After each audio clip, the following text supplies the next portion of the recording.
পৰম দয়াল পৰম প্ৰেমময় শ্ৰী শ্ৰী ঠাকুৰ অনুকূল চন্দ্ৰৰ শ্ৰীচৰণত শতকোটিবাৰ প্ৰণাম জনাই আপোনালোক সকলোকে আনন্দিত জয়গুৰু জনাই আজিৰ আলোচনা আৰম্ভ কৰিছোঁ। আজি আমি আলোচনা কৰিম মহাপুৰুষ বা অৱতাৰ পুৰুষসকলে যেতিয়া এই ধৰাধামত নামি আহে তেতিয়া তেওঁলোকৰ জীৱনত কিছুমান ঘটনা দেখা যায়, যিবিলাক ঘটনাৰ ব্যাখ্যা আমাৰ বিজ্ঞানে বা আমাৰ লৌকিক জগতত পোৱা নাযায়। তো তেনে ঘটনাবোৰক আমি অলৌকিক ঘটনা নাম দিওঁ। পৰম দয়াল পৰম প্ৰেমময় শ্ৰী শ্ৰী ঠাকুৰ অনুকূল চন্দ্ৰৰ জীৱনতো তেনে কিছুমান ঘটনা ঘটিছিল। এই ঘটনাবোৰৰ কাৰণবোৰো পৰম দয়ালে সুন্দৰকৈ আলোচনা কৰিছে। এই সকলোবোৰ বিষয় লৈয়ে আজি আমি আলোচনা কৰিম। 1326 চনৰ বহাগ মাহত এদিন সন্ধিয়া সময়ত কুষ্ঠিয়া নামৰ ঠাইত শ্ৰী শ্ৰী ঠাকুৰে ভক্তসকলৰ লগত ৰাস্তাৰে গৈ আছিল। সকলোতকৈ পিছত আছিল ভক্ত অশ্বিনী বিশ্বাস। সেই সময়ত এজন ভক্তই ঠাকুৰৰ গলত এডাল মালা পিন্ধাই দিলে। অশ্বিনীদাই মনতে ভাবিলে, ঠাকুৰেতো গলত মালা নাৰাখে, কাৰোবাৰ গলত পিন্ধাই দিয়ে। তেওঁ যদি অন্তৰ্যামী মোৰ কথাবোৰ শুনি আছে তেনেহ'লে তেওঁ মালাডাল মোক পিন্ধাই দিব। অলপ পিছতে ঠাকুৰে অশ্বিনীদাক মালাডাল তেওঁৰ গলত পিন্ধাই দি হাঁহি হাঁহি ক'বলৈ ধৰিলে, দুষ্টামি আৰু নগ'ল। তাৰ পিছদিনা ৰাতি বজাৰত শ্ৰী শ্ৰী ঠাকুৰৰ লগত থিয় হৈ অশ্বিনীদা কীৰ্তন শুনি আছিল। আকৌ আন এজন ভক্তই শ্ৰী শ্ৰী ঠাকুৰৰ গলত মালা পিন্ধাই দিলে। অশ্বিনীদাই লগে লগে ভাবিলে, কালিৰ ঘটনাটো হয়তো হঠাৎ মিলি গৈছে। আজি যদি মালাডাল তেওঁ ৰায়চৌধুৰীৰ গলত পিন্ধাই দিয়ে তেতিয়া গম পাম তেওঁ নিশ্চয় অন্তৰ্যামী। ৰায়চৌধুৰীদা অলপ দূৰত থিয় হৈ আছিল। শ্ৰী শ্ৰী ঠাকুৰে আকৌ অশ্বিনীদাৰ পিনে চাই হাঁহি হাঁহি ৰায়চৌধুৰীৰ কাষত গৈ মালাডাল তেওঁৰ গলত পিন্ধাই দিলে। তেতিয়া অশ্বিনীদা লাজতে তলমূৰ কৰিলে। শ্ৰী শ্ৰী ঠাকুৰে বুজিব পাৰি তেওঁক সাবটি ধৰি অলপ দূৰলৈ লৈ গৈ ক'লে, যিয়ে পৰীক্ষা দিব তেওঁৱেই দেখোন ইটোৰ পিছত সিটো পৰীক্ষা লোৱাত লাগিছে। পৰীক্ষাৰ বাবে সাজু হওঁ। এতিয়া প্ৰশ্ন হয়, কেনেকৈ শ্ৰী শ্ৰী ঠাকুৰে অশ্বিনীদাৰ গোপন মনোবাসনাৰ কথা বুজিব পাৰিছে? কি ক্ষমতাৰে বা কি শক্তিৰে মানুহৰ মনৰ গোপন কথা জানিব পৰা যায়? এনেকুৱা ঘটনা শ্ৰী শ্ৰী ঠাকুৰৰ জীৱনত এবাৰ নহয়, অজস্ৰবাৰ ঘটিছে। ভক্তপ্ৰবৰ কিশোৰী মোহনে এবাৰ কোনেও বিচাৰি নোপোৱা ঠাইত সন্দেশ লুকাই ৰাখি মনতে ভাবিছে, শ্ৰী শ্ৰী ঠাকুৰে যদি নিজে আহি এই সন্দেশ বিচাৰি খায় তেতিয়া বুজিম তেওঁ অৱতাৰ। শ্ৰী শ্ৰী ঠাকুৰে সেই লুকাই থোৱা সন্দেশ বিচাৰি উলিয়াই গ্ৰহণ কৰিলে। প্ৰভুবৰ গোসাঁইদা কুষ্টিয়াৰ কলাবাগান আশ্ৰমত খিচিৰি ভোগ নিবেদন কৰি উপস্থিত ভক্তসকলৰ সন্মুখত ক'লে, আজি স্বয়ং ঠাকুৰে আহি এই ভোগ গ্ৰহণ কৰিব।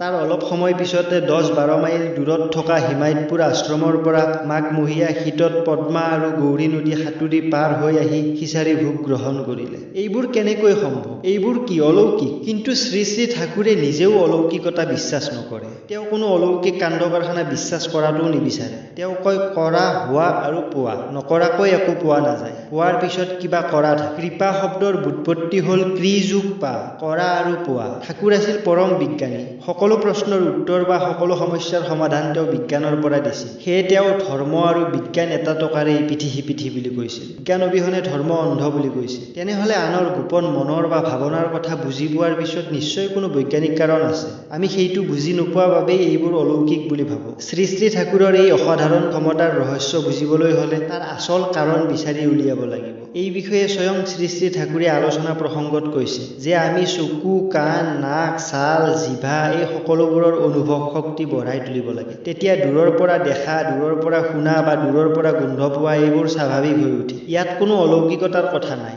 নাম ধ্যান বেছিকৈ কৰিলে আৰু প্ৰত্যেকটি ইন্দ্ৰিয়ৰ বোধ শক্তি বঢ়োৱাৰ চেষ্টা কৰিলে এইবোৰ সহজেই হৈ উঠে। তেতিয়া ইন্দ্ৰিয়বোৰ অতীন্দ্ৰিয় হৈ উঠে। নাম ধ্যান কৰিলে আমাৰ বোধ শক্তি কেনেকৈ বাঢ়ি যায় শ্ৰী শ্ৰী ঠাকুৰে তাৰেও বৈজ্ঞানিক ব্যাখ্যা দিছে। তেওঁ কৈছে যে নাম কৰিলে ব্ৰেইন চেলবিলাক খুব এক্টিভ হয়, চেনচিটিভ হয় আৰু উপলব্ধিৰ তীক্ষ্ণতা বাঢ়ি যায়। সেয়ে বহুতৰ দূৰদৰ্শন দূৰশ্ৰৱণ ক্ষমতা বৃদ্ধি হয়। আকৌ ধ্যান কৰিলে ব্ৰেইনৰ গ্ৰহণ শক্তি আৰু পৰ্যবেক্ষণ ক্ষমতা বাঢ়ি যায়। বিজ্ঞানেও ঠিক একে কথাই কয়। বিখ্যাত বৈজ্ঞানিক জন ভন নিউমানে কৈছিল যে তত্ত্বগত দিশৰ পৰা আমাৰ মস্তিষ্কই 10⁻20 সংখ্যক তথ্য মনত ৰখাৰ ক্ষমতা আছে। ইয়াৰ অৰ্থ হ'ল এজন মানুহে পৃথিৱীৰ বৃহত্তম লাইব্ৰেৰীৰ লাখ লাখ গ্ৰন্থৰ যাৱতীয় তথ্য মনত ৰখাৰ ক্ষমতা আছে। পৃথিৱীৰ সকলোতকৈ শক্তিশালী ছুপাৰ কম্পিউটাৰতকৈও এটি মানৱ মস্তিষ্কৰ তথ্য সঞ্চয় ক্ষমতা বহুত বেছি। কিন্তু কাৰ্যত দেখা যায় এজন সাধাৰণ মানুহে খুব কম তথ্যহে মনত ৰাখিব পাৰে। অথচ কিছুমান প্ৰতিভাৱান মানুহে অলপ চেষ্টাতেই বহু তথ্য মনত ৰাখিব পাৰে।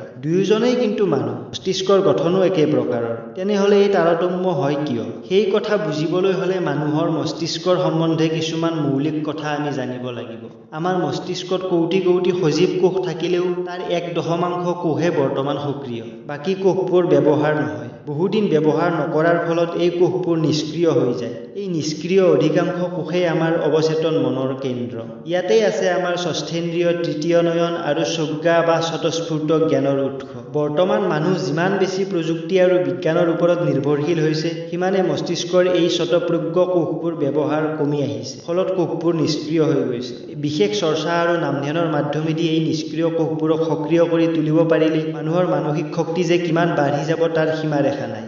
শ্ৰী শ্ৰী ঠাকুৰে আকৌ আমাক সাৱধান কৰিছে, কিয়নো বেছিকৈ নাম ধ্যান কৰিলে মানুহৰ মানসিক শক্তি অৱশ্যেই বাঢ়ে, কিন্তু সেইবোৰ যদি ইষ্টানুৰাগ নহয় বা ঈশ্বৰৰ সেৱাৰ বাবে নিয়োগ নকৰোঁ, তেনেহ'লে সেইবোৰ ভাল কামত ব্যৱহাৰ নহয় বেয়াও হ'ব পাৰে। কোনো এজন চোৰে যদি বেছিকৈ নাম ধ্যান কৰে, তেতিয়া তেওঁ চোৰবিদ্যাতে পাৰদৰ্শিতা লাভ কৰিব। সেয়ে বেছিকৈ নাম ধ্যান কৰিলে আমি ভাল নহয় বেয়াও হ'ব পাৰোঁ। তেনেহ'লে ইয়াৰ পৰা বাচাৰ ৰাস্তা কি? শ্ৰী শ্ৰী ঠাকুৰে ক'লে, তাৰ বাবে জীৱনত এজন আইডিয়েল বা আদৰ্শ পুৰুষৰ প্ৰয়োজন, আৰু তেওঁৰ প্ৰতি একানুৰক্তি, ভালপোৱা আৰু প্ৰৱণতাৰে সৈতে নাম কৰিলে আমাৰ বিচিত্ৰ অনুভৱ এক কেন্দ্ৰত কেন্দ্ৰীভূত হয়। তেতিয়া লক্ষ্য এক হয় আৰু কেন্দ্ৰীভূত জীৱনতে ফুটি উঠে তীব্ৰ কৰ্মশক্তি আৰু বোধশক্তি। এনেকৈয়ে আমাৰ জীৱন ঊৰ্ধ্বমুখী হয় আৰু উপলব্ধি হয়। ইষ্টানুৰাগেৰে সৈতে নাম ধ্যান কৰোঁতে কৰোঁতে মানুহ পূৰ্ণ মানুহলৈ পৰিণত হয়। তেতিয়া আৰু তাৰ অদেখা অজানা একো নাথাকে। আনৰ দৃষ্টিত যিবোৰ অসম্ভৱ সেইবোৰ তেওঁৰ বাবে অতি সহজ হৈ পৰে। তেতিয়া তেওঁ কি কৰিব পাৰে তাৰ হিচাপ কৰাতকৈ কি কৰিব নোৱাৰে তাৰ হিচাপ সহজ হৈ পৰে। সেয়ে আমি সদ্গুৰুৰ ওচৰত শৰণাপন্ন হৈ যদি প্ৰতিদিনে এই নাম ধ্যানৰ অভ্যাস কৰোঁ, তেনেহ'লে নিশ্চয় এদিন সেই সোণৰ খনি বা হীৰাৰ খনি বিচাৰি পাবলৈ সক্ষম হ'ম। মাথো লাগি থাকিব লাগে, তেতিয়া যোগ্যতা ক্ষমতা সকলো বাঢ়ি যায়। এনেকৈ কৰোঁতে কৰোঁতে এদিন প্ৰতিজন মানুহ হৈ উঠিব পূৰ্ণ মানুহ। সেই ধৰণিৰ বুকুত বাৰে বাৰে এই অৱতাৰ পুৰুষ বা মহাপুৰুষসকলৰ আগমন ঘটে। তেওঁলোকে মানুহক শিকাব আহে যে মানুহে কি কি কৰিব পাৰে।